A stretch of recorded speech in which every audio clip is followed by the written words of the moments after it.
for the Green Deal, and we have to face the energy crisis. And we're realizing that we cannot do it all by ourselves, and that we have to better protect ourselves while living up to our values of free and open trade. We have to take a hard look, though, at our trade models and our partnerships and make some choices. And that road will be bumpy. So we'll discuss that today. It's a difficult exercise because we have to balance the growing strategic autonomy needs and the greater independence from traditional supply chains with the danger of protectionism in EU trade. So this is my pleasure to call our speakers today, one after the other, and then I'll introduce them properly. I'm calling Peter Švec, Sergiy Boyev, Olga Algayerová, James Waterworth, and Gordon Bajnai. Thank you very much.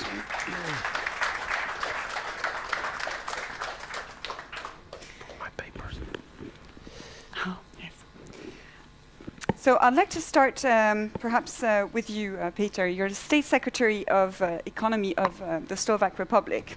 Thank you for joining us today. Now, the CEO of SAP, this German company, said that we're entering the next phase of globalization, with companies shifting their focus to building up resilient supply chains. Would you agree and argue that we're moving away or beyond from globalization, or it's just that we're moving towards a new type of it, and with something different than what we have known for years? First of all, thank you for invitation. Thank you for the privilege being here, being part of such an important event and interesting debate with such a guest, honorable guests. Well, you listed few moments which changed our world. First of all, it was a pandemic, COVID. Then semiconductor crisis. Those who are from industry, they know what I'm talking about and how big impact it had on industry, on changing the supply chains, and till now the industry is suffering from semiconductor crisis. And last year we are facing the fruits, negative fruits, very negative fruits of the world in a neighboring country of Ukraine. All those factors somehow influenced the, I would say, promising trend of liberalization, I would say 10, 15, 20 years, led by WTO and willing of key players on the world scene to make another steps and to make business and trade more liberal and more free. Now we are in a situation when things change, and it depends how we are taking, or what sector we are taking, or what part of life we are taking. If we are talking about the technological globalization, means new media, social media change significantly our world. It replaced practically the physical move and in some sense also business. But when we talk about the liberalization of trade, then we have to say that we are in frozen status. WTO is not working as we expect, and key players are not sending signals of next steps of liberalization, and that makes the business or a trade, international trade, more difficult. We can see on the other side that the global the global liberalization and the globalization as such is replaced by kind of regional globalization. We see some areas in the world, some countries are gathering and cooperating more intensively. If I can name China and Russia and Asia, then we see Europe and US, and also in relations between EU and US there is a There is a point which disturb our relations. I meant IRA, new legislation of U.S. Anti-inflation or Inflation Reduction Act. So there are a number of factors, and there is no clear answer on such a question. But I think we should keep in mind, and our leaders should keep in mind, that globalization is a factor of prosperity for long term. And the fact is that in such a crisis, multi-crisis world, different countries are searching for short-term effects, for short-term changes which can bring the short-term effects. But for long-term prosperity, globalization and further liberalization of trade is only or one of the positive factor, I would say. Thank you very much, Mr. State Secretary. I'm turning to you, Sergiy Boyev, Deputy Minister for Strategic Industries of Ukraine. The State Secretary mentioned regional globalization as a sort of way to continue integrate relations, and I know the priority right now for Ukraine, as you know, is defense, building up defense as a strategic industry. What would be your reaction to what you've heard, and what kind of trends would you hope to see? What are you working towards? Well, I think I would like to, connect a follow-up on the comment that said, regional, but I would define it more as like, principles of value-based cooperation. And so I think, the tragedy of the war, starting from, even 2014, when it, I think, triggered some sorts of some movement towards, closer collaboration, at least within, and thinking, laying out some frameworks within the EU and NATO lines. Now, from 2022, I think like we've seen like some action, and at least we choose to think that, and it's steering closer collaboration beyond national strategies, defense strategies of the EU nations. And so like the good example is the European Defense Fund and other programs which specifically put collaboration as a criteria, even if they set a local content, like say 70% for European Defense Fund. But we see that, along the, kind of allied countries, we see that on defense is the industry where you could see collaboration, even if you have these kind of geopolitical divides between NATO and China and Russia, of course. And as Ukraine, we're very much excited about it. We see through the support that collaboration, which was not seen before. We have a number of platforms of different NATO weapons we operate is unthinkable. We could not heard of, and this is like top samples of weapons, helping us protect the skies, helping us defend the front line. And we want to see Ukraine as part of this collaboration, bigger collaboration within the EU, within the NATO, and for the not just for winning this war, but for the future deterrence. So I would, Roger, the regional cooperation. And are you hopeful that this is the direction of travel right now? You're optimistic about the fact that trade policies, defense policies especially, are going in the right direction for Ukraine? And well, I think, I commented on the policies within the EU and, specifically targeting the current members of the EU. And they have been announced over the past 12 to maybe a little more months. We still see them like coming into force and actually bringing the result.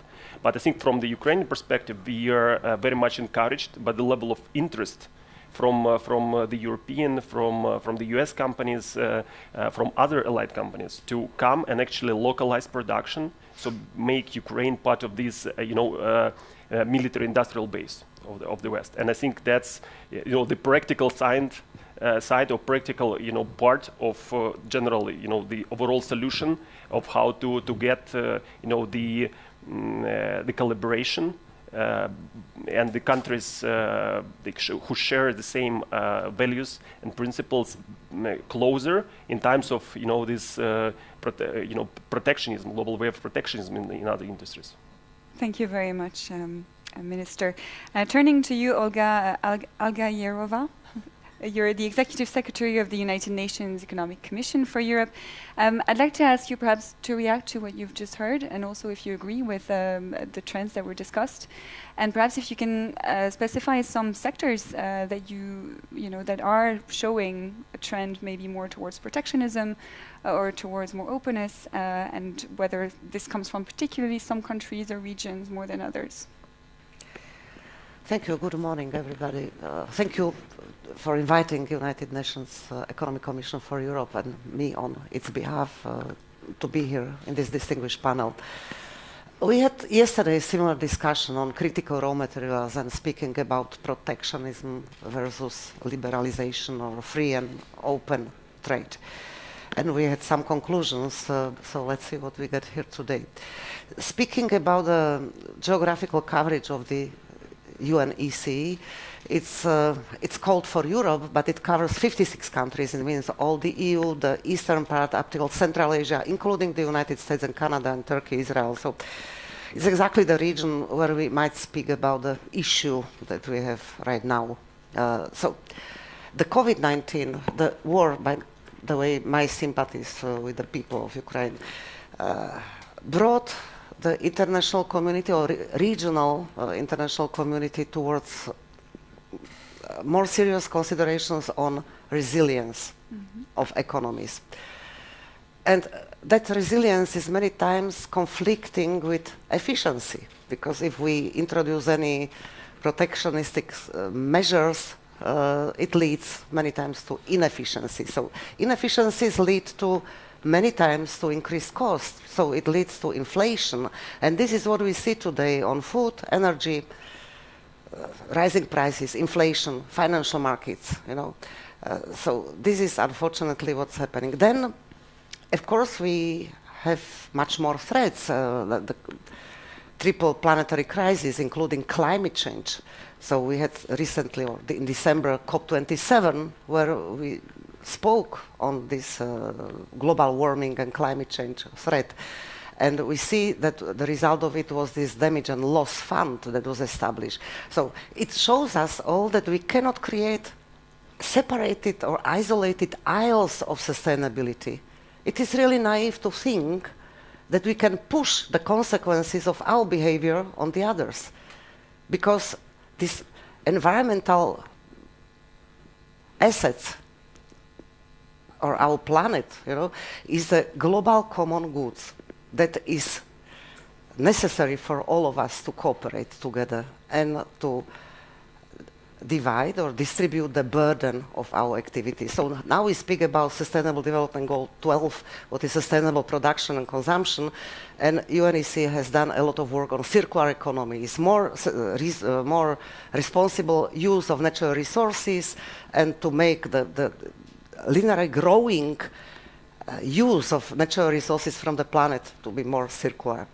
So what I want to say by all of this is, then we need to reconsider some interlinked policies. For instance, using biofuel with motivation of greening the transport is endangering the food sector. So we need to interlink the policies. We need to speak about the nexuses. We cannot just speak about energy, about food in a separate way. We need to interlink them. So what I want to say here, of course, we are using protectionistic measures. We are using sanctions, different regimes, how to make the cooperation more difficult from different, eventually political reasons. However, the WTO is telling that only free and fair trade is bringing the benefits of economic growth, of cooperation in innovations, sharing the knowledge, etc., etc. So we need to balance in some way. So maybe we can come to conclusion today how we can balance it in the best way. Thank you. Thank you, Olga. I have a follow-up question, though. So you say we need to interlink policies. and you're talking about a nexus. Who is we? Should it be the WTO? Because it seems that it's becoming, I mean, is it even still relevant? Some would argue that China is not taking it seriously. Should it be the United Nations? Should it be the Tech and Trade Council? Everybody. Look, I dedicated 6 years of my work at the United Nations Economic Commission for Europe to creating those nexuses. If you speak about environment, you necessarily need to speak about energy, you need to speak about the transport. If you speak about sustainable use of natural resources, you inevitably speak about more sectors. If we speak about cities, you know, because we will have 70% of population living in cities in 2050. So it's an issue, and then you have everything, environment, energy, transport, housing, whatever, you know. So you need always think, and even I think we need to do it in governments, because we have ministries. You have Ministry of Economy, you have Ministry of Environment, Ministry of Transport, and they might be from different political parties with different budgets, and they compete for those budgets. No, they need to cooperate, because the world is interlinked. You know, we cannot think separately. Thank you. Thank you very much, Olga. Turning to you, James Waterworth, you're the Director of Public Policy EU for Amazon in Brussels. I'm sure you have some reactions based on what you've heard, but also from the business perspective, what should be the role of businesses in making sure that we can build this model for a digital trade and the global economy that doesn't go against the values that we defend here of free trade and still be in the lead? Maybe you would like to give a swing at that. Thanks, Eline, and thanks all to for the invitation to speak today. I think the role of businesses is, as I'm going to do now, to try and describe what we need, and every business will be a little bit different. We've heard about some of the challenges, whether it's in semiconductors. What it comes down to in the end is stability. So let me take the example of our company. Amazon is a company that is a multinational that's invested around 142 billion in Europe just over the last 10 years. Now, when you're committing capital on a large scale to very physical projects, we're talking about buildings such as warehouses, data centers, sophisticated equipment, you need stability. You need to be as sure as you can be that what you're investing against today is the rules of the game you'll be playing against in 3 years' time or in 5 years' time.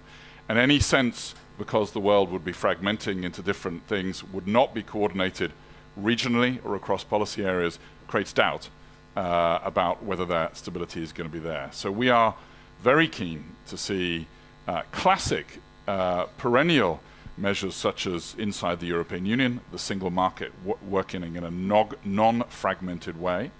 We are very keen to see joined up thinking between classic economic policy, but also policy on sustainability. Let me give you an example. We announced last year that we'll be spending €1 billion on rolling out the next generation of clean fuel vehicles, mostly lorries, large trucks which go up and down the motorways. There are very few on the roads today, but we're going to be investing a lot, whether in electric heavy goods vehicles or potentially other fuels. Clearly, we want an infrastructure that powers that it's pan-European.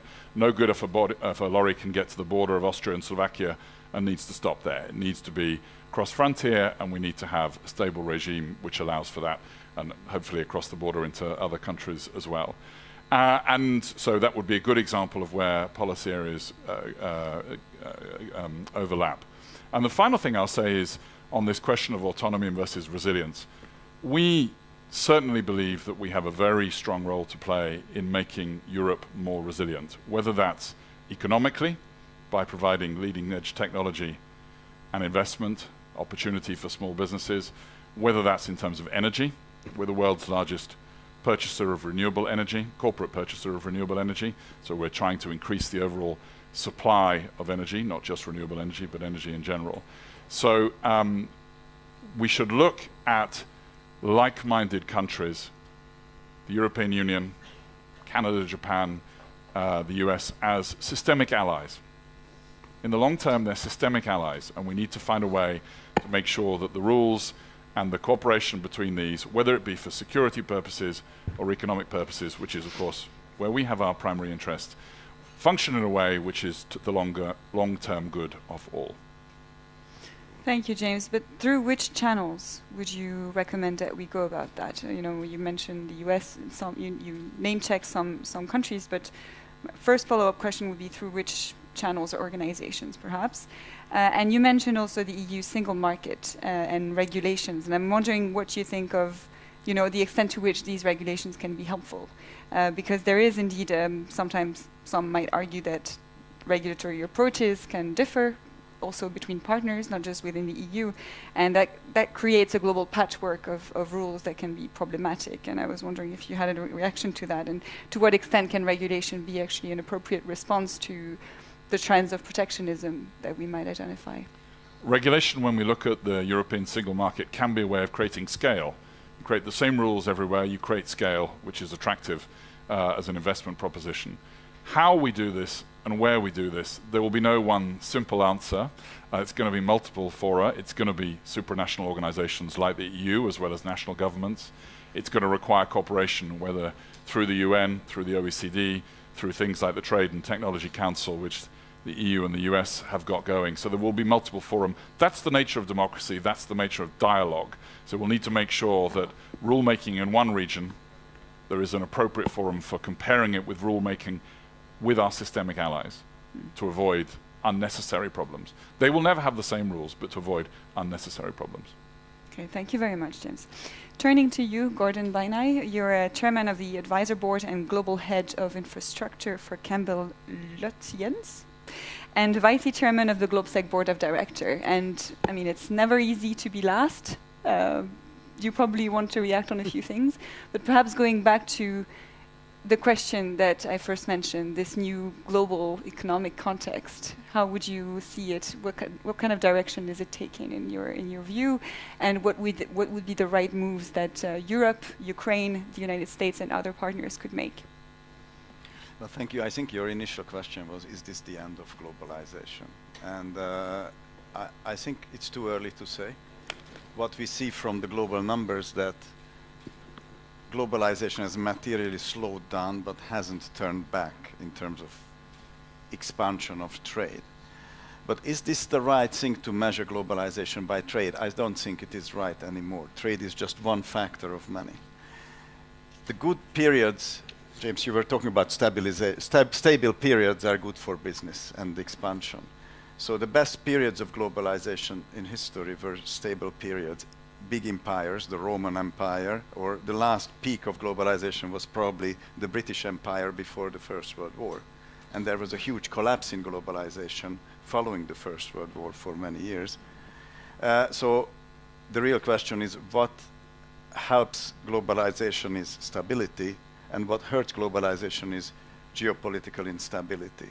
And we are now getting to the roots and drivers of what you call deglobalization.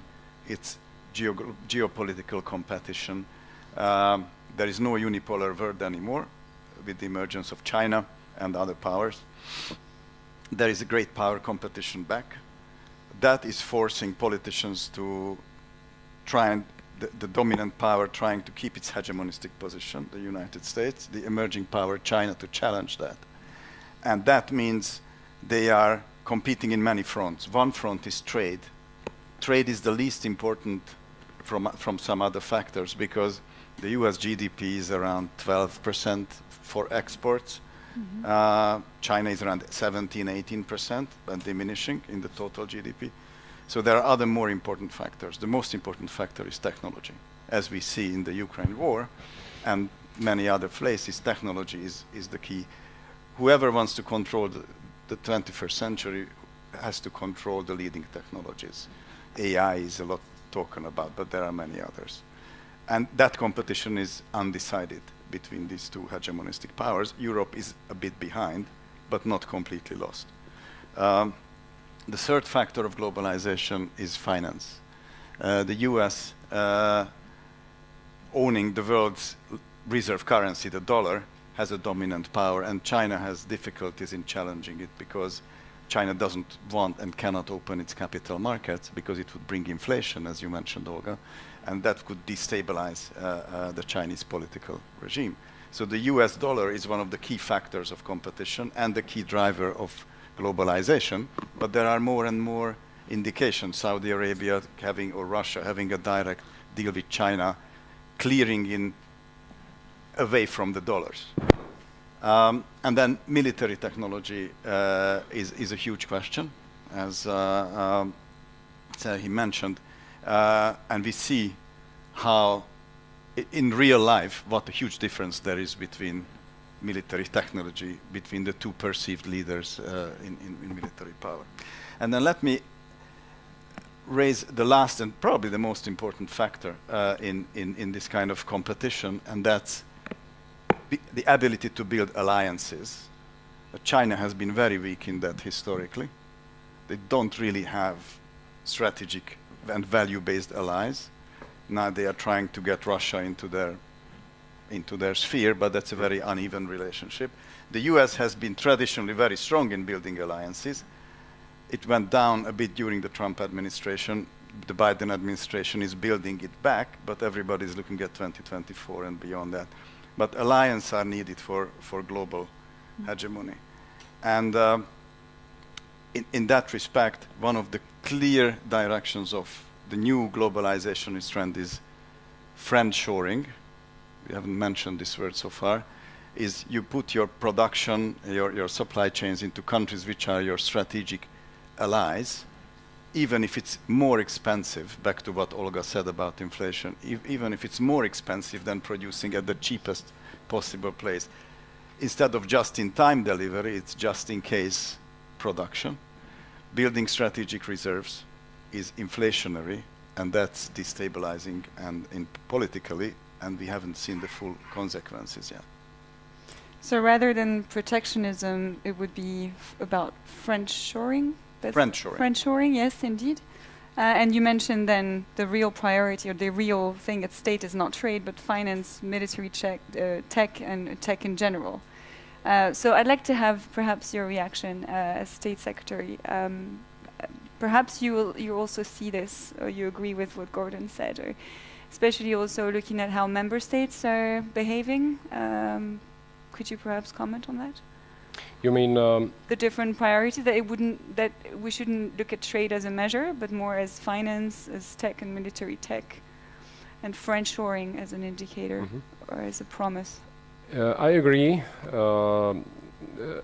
Indeed, the globalization is not only about the trade. That's for sure.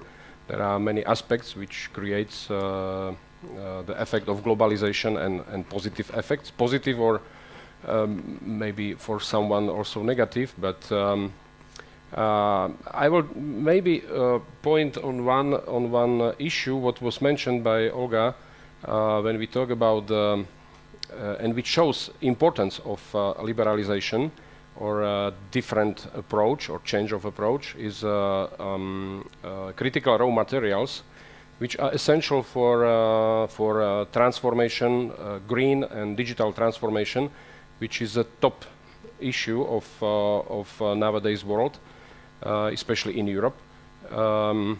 We are facing a problem that the main sources for such a transformations are located in China, and mostly in China, in Chile, maybe in Congo.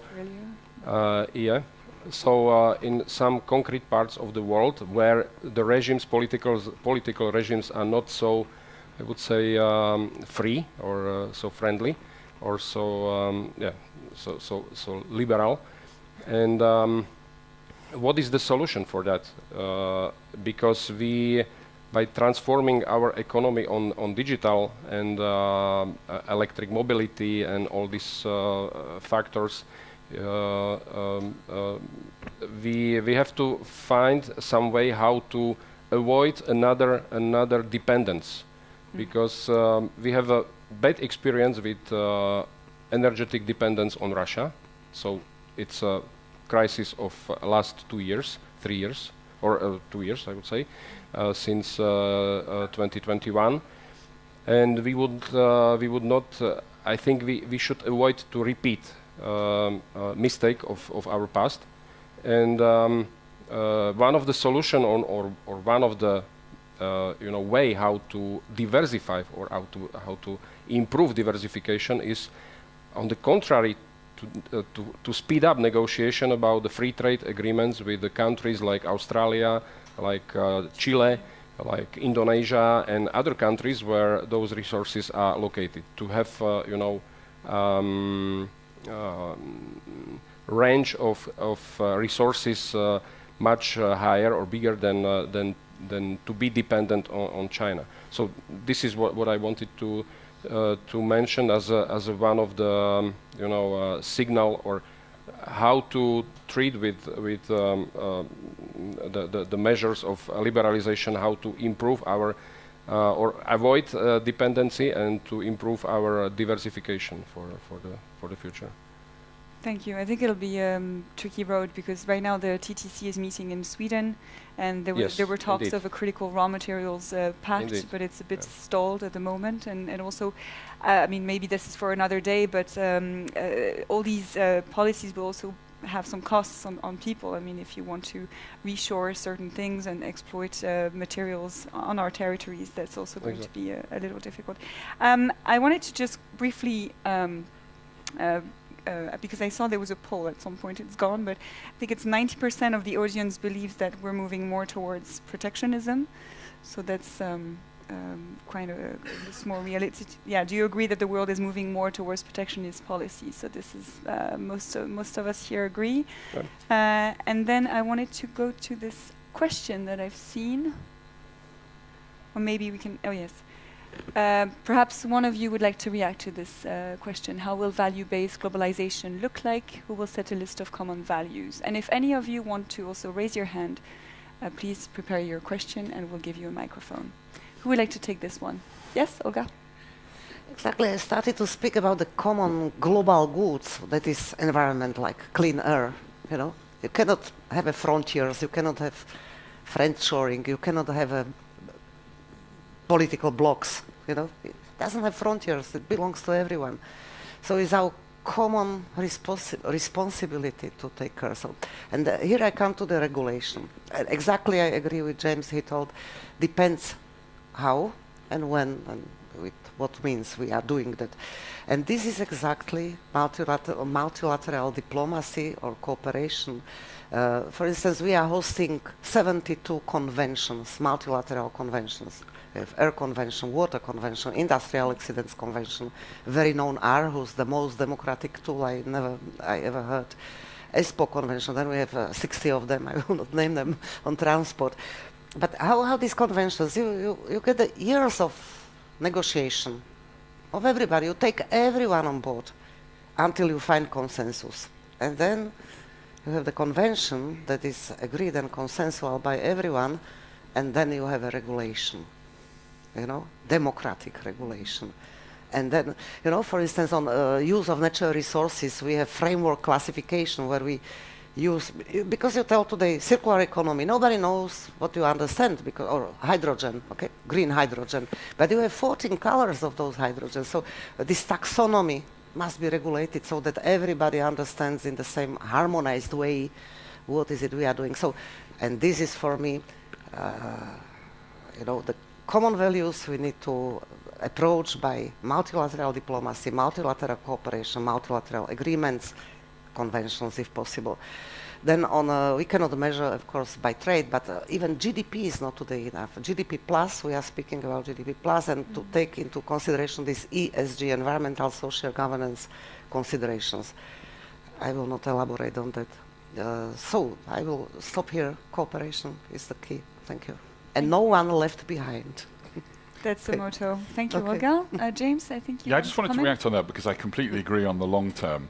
But equally, there will always be, and we've talked about these shocks of the last few years, and you know, the Deputy Minister knows more about that than probably anyone else in the room. So there will be times when the multilateral process may simply be too slow, and the common values and the systemic alliances will come into play, as I think has happened in this situation. Let me give you just a couple of, and these are minuscule in the grand scheme of the challenges and programs and security measures that Ukraine needs to put into place. But we think we can contribute in a tiny way to the resilience of Ukraine, and this applies in other countries. I'm going to give you two examples. Our company is very good at two things: moving boxes around and moving bits and bytes around. And we've had two programs, one on working on humanitarian aid with the EU's humanitarian agency. We have a warehouse about 50 kilometers away from here in Slovakia, where we've been storing aid that comes from various parties, which then gets given to charity and NGO partners who are doing the distribution. And the second part is we've been working since the beginning of the conflict with the Ukrainian government on digitizing some of their state registries, so who owns what property, who has what qualifications, by uploading the data in the cloud, thereby ensuring that it is proof against any attack, it is secure, it is resilient against any attack. These are tiny examples, but ones which could be done in an expedited, rapid fashion. We're talking days and weeks after the beginning of the conflict. And sometimes that will always be necessary within a framework of resilience and a framework of values. And then you need to know broadly who your friends are so that you can act quickly. And I think that's part of looking at the wider world. Where are the friendships? Where is less friendly, so that we can react with urgency as well as building a long-term framework. Where our friends are. Actually, that's, I'd like to turn to you, perhaps, Minister, because there are a few things mentioned here that are relevant for Ukraine. I think Ukraine has a lot to teach us when it comes to tech, in particular military tech also. So maybe you wanted to react on what was said earlier by Gordon. Again, James mentioned collaboration with Ukraine. How are you cooperating with businesses already, internationally perhaps? And I mean, I heard circular economy, but what is really the urgency for Ukraine right now? Okay, thanks. I think actually I want to follow up on the previous comments and on the question on value-based globalization. So I read it is generally what's how the globally, so what will be the values on which the global system is built on, and it's I think a question which probably doesn't have a very kind of concrete 100% certain answer. And I think we of course would not want as Ukraine we say okay, there are some values of integrity, of independence, of human rights, etc. So this is something untouchable, and if there is a power and a strong power that infringes on them, you can't allow them to do that. But on the other side, like when you get to the system when it's that it's unchallenged, and you base your globalization, you base the globalization system like for everyone. So I think you'll what we are now, the discussion is leading towards. There's a friends or alliance territory, and there's of the other territory which doesn't share the values, and so you stick to the allies. And I think currently this is the world we're living in, and we don't know like when we get to the more ideal world of where there is one value-based system, which hope everyone in this room shares, and certainly which we would very much appreciate being when the war comes to end. So the final solution will be based on these values, will be based on territorial integrity and justice and everything else. I think now coming to to collaboration, and of course we see across, and so I think the war really emphasized kind of the importance of collaboration between allies for the resilience that is like Ukraine wants to have and already has in the military sector, but also hopefully in the future across other areas as well. And this is, I think, yesterday's panel, which I took part in, is this Build Back Better on the reconstruction would relate to. I think a good example of military alliance, because there is a war, what can be more important. And that's why we talk probably with all major arms defense companies of the allied nations. Most of the equipment is there, I think we actually steering towards better collaboration. What we can offer is the MilTech, right? So we have a Silicon Valley of military technology now in Ukraine, and so I think everyone connected to defense knows that. And I think this is probably, there's a tragedy of the war, but on the other side, this is like a sort of unique situation of you can jump in the autonomous systems in any type of military tech, progress within days what takes years, I would say, because the level of this prototyping of battle testing that happens, I think unfortunately the human life is a price for this. But on the other side, this is something that I think in these new realities is really for mutual benefit of all the allied countries in Ukraine. And I think this is something that would be, we need to leverage for the security of of all their lives. Thank you very much, Minister. Unless any of you has a reaction to what the Minister just said, I have a question for you, and I'm sorry, I'm not quite sure it's a good idea to ask you this, but okay, right now we have seen what the war with Russia can do. We had to put in place economic sanctions, and I believe Amazon probably has activities in Asia and China. So what if there is, say, a war against Taiwan tomorrow, and we've seen, I'm French, and we see Airbus still investing a lot in trading with China a lot. Isn't that a little tricky? Could that put you in an awkward situation at some point, or is that a risk? I think you probably need a whole UN department and think tank to analyze the complexity of global supply chains across Asia and what that means. I certainly don't know the answer, so I don't know what the consequences are for my company or any other ones. What clearly governments, this is what we're talking about, need to be preparing for is to be resilient appropriately, so to remain open. And this is even more important, I think, we're in Slovakia, so let's talk to Slovakia, for small open economies which are highly innovative, attractive investment destinations for foreign investment. Everyone should be thinking about being appropriately resilient, but how to maintain the openness which is attractive to international investors, whether it's for the latest technology or for funds. And I think within that, you need to see government departments preparing for it, but you also need to see alliances and new alliances emerging. So I know that we have across this region the 3 Seas Alliance, which is coming together, which is looking at some of these important questions, not to do with Asia, but to do with how cooperation happens. And particularly these smaller open economies should never forget the power of their voice. It matters that people are raising their hand and saying, this is what is good for us, just like a private sector, a company offers its opinion on what good looks like. The role of small innovative economies, particularly inside the EU system, is extremely important. So on your first question, I don't know, that's a very big question. You'll need a whole conference for that, I think, Eline. What I do think is people need to be doing their homework, of course. Yeah, and I think it's probably part of business homework to have risk assessment as part of their activities anyway. I have one question from the audience. We have about 10 minutes left. If we don't see any hands raising, I'm going to ask the panel, how do you see the exploration of international ocean floor as common international source of minerals? I'm not sure who would like to take this question, if anyone. Olga, no?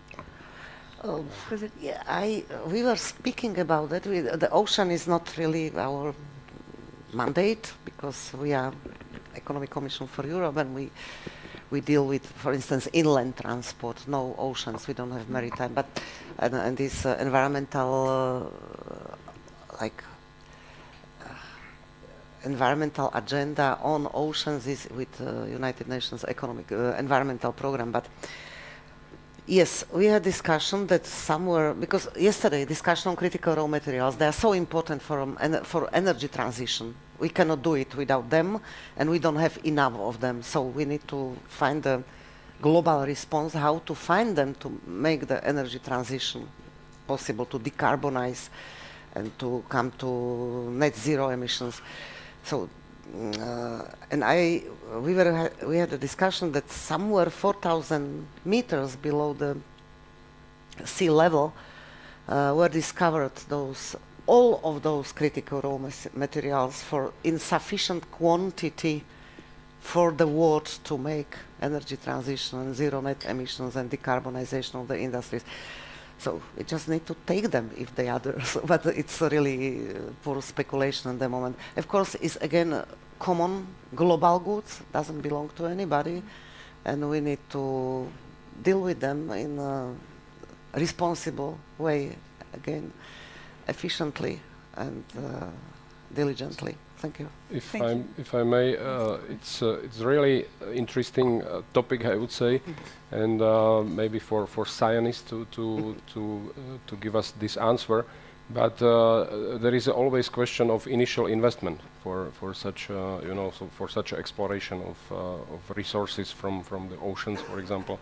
There is also a way to renew the mining in different countries in Europe, but then you face the problems, the social problems, environmental problems. So it's always multi question, or there are many questions on which you need to have answer. But the ocean could be for the future resource of critical raw materials as well. Yeah, thank you very much for your reactions. I have one question again from the audience. The energy crisis following the war in Ukraine has triggered the acceleration of green energy and sustainability policies by the EU and the United States. Didn't this acceleration of implementing policies have negative implications on EU member states, and how can this be sorted? Who would like to take that? Gordon? I'm happy to start. So energy transition, Europe was a leader in globally for a while. What happened, two major factors came up recently. One was with the Biden administration bringing in this Inflation Reduction Act, IRA. I think the State Secretary mentioned that earlier. That's a fundamental shift. Since it was announced early September last year, there were more than $200 billion worth of investment announced just in the US going into this sector. And many European companies are focusing on investing in the US instead of Europe because they think the economic environment is better there. That's an interesting phenomenon because the other huge factor in energy, the energy sector, is the Russian brutal aggression of Ukraine, which has made many of the European energy policies unsustainable. Germany is the best, but including our country, Slovakia, Hungary, and others experience that. So what has happened is Europe was leading on the back of a bit of a common values climate change before. Now energy security has become an equally important factor than climate change, and more urging, even for the most pragmatic or cynical minds, energy security is an imminent issue. Therefore, and then the US theoretically could have thought that there's an energy crisis, we turn back to fossil fuels because they have fossil fuels. Europe doesn't have a choice. So in Europe, all these tailwinds, climate change and energy security, are pushing the boat in the same direction, which is you need to accelerate and build out very fast. Has it put certain European countries into a bad situation? Well, the ones who were too reliant on Russian gas or oil, certainly. But overall, it's still the right direction. There are some big questions to decide. One is, can Europe match somehow the IRA in the US in economic attractions? France has started a few weeks ago. President Macron announced a similar tax credit scheme, but Europe doesn't have a united tax policy. It's in its national level. So Europe, if they want to create that tax incentive, they need to do it nation by nation, which can create an intra-European competition, which would be bad. So we have to find better tools or a common tools. That's one thing. The second, the big debate between nuclear and non-nuclear has to be decided. Germany and France are on the two sides of this debate. I think France has no other choice than continue with the nuclear program, maybe go into the fourth generation nuclear plants, which small modular reactors. Germany has a big political headwind against that, which may be shifting, but still, those two countries have to agree for Europe to have some kind of a policy, a joint policy on nuclear. I don't see that without nuclear we have a way to achieve what we want in the next couple of years, but it should be the next generation, the much safer solution for that. And then the rest of the world, Europe has this taxonomy, which was passed recently. That taxonomy is the world-leading regulation. Many other countries, Australia, Japan, New Zealand, and others are coming up to similar regulations. So that's a huge step forward. And the last thing to mention, going back to where we started, supply chain. So to find the raw materials for this renewable energy revolution, we are in Europe and elsewhere completely dependent, for example, on China. 97% of lithium is coming from China, for example. So the new buzzword in global politics is not decoupling, but de-risking our relationship. So continue to trade with China and others, but have a multiple source of supply. That's badly needed, and for that Europe needs a much more united foreign policy and foreign economic policy going forward. Thank you very much. I'm afraid we have only 1 minute left, but if you can be quick, then okay, you can go ahead. Particularly if you're a company with a consumer-facing brand or even business customers, there's a clear expectation that you get greater degree of renewable energy, you follow your path to net zero quickly. So that pressure is here. We're continuing to invest in Europe against this goal. We hope the single market holds because that's what creates the investment climate, it accelerates that transition, but there's a clear expectation from customers and that's what we're investing against. Thank you very much. Yeah, I think you've mentioned, well, friendshoring was mentioned, but also a potential intra-EU competition among member states, and France and Germany is a good example of that.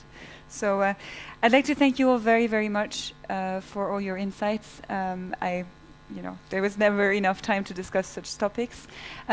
Please, everyone, join me in a round of applause for our panelists here today. Thank you. And we will continue here right now in this room with just in a few seconds there will be a presentation from GLOBSEC CEE Her initiative, followed by an interview with Natalia Pinchuk. So we will be right back, but you can stay seated here. Thank you very much.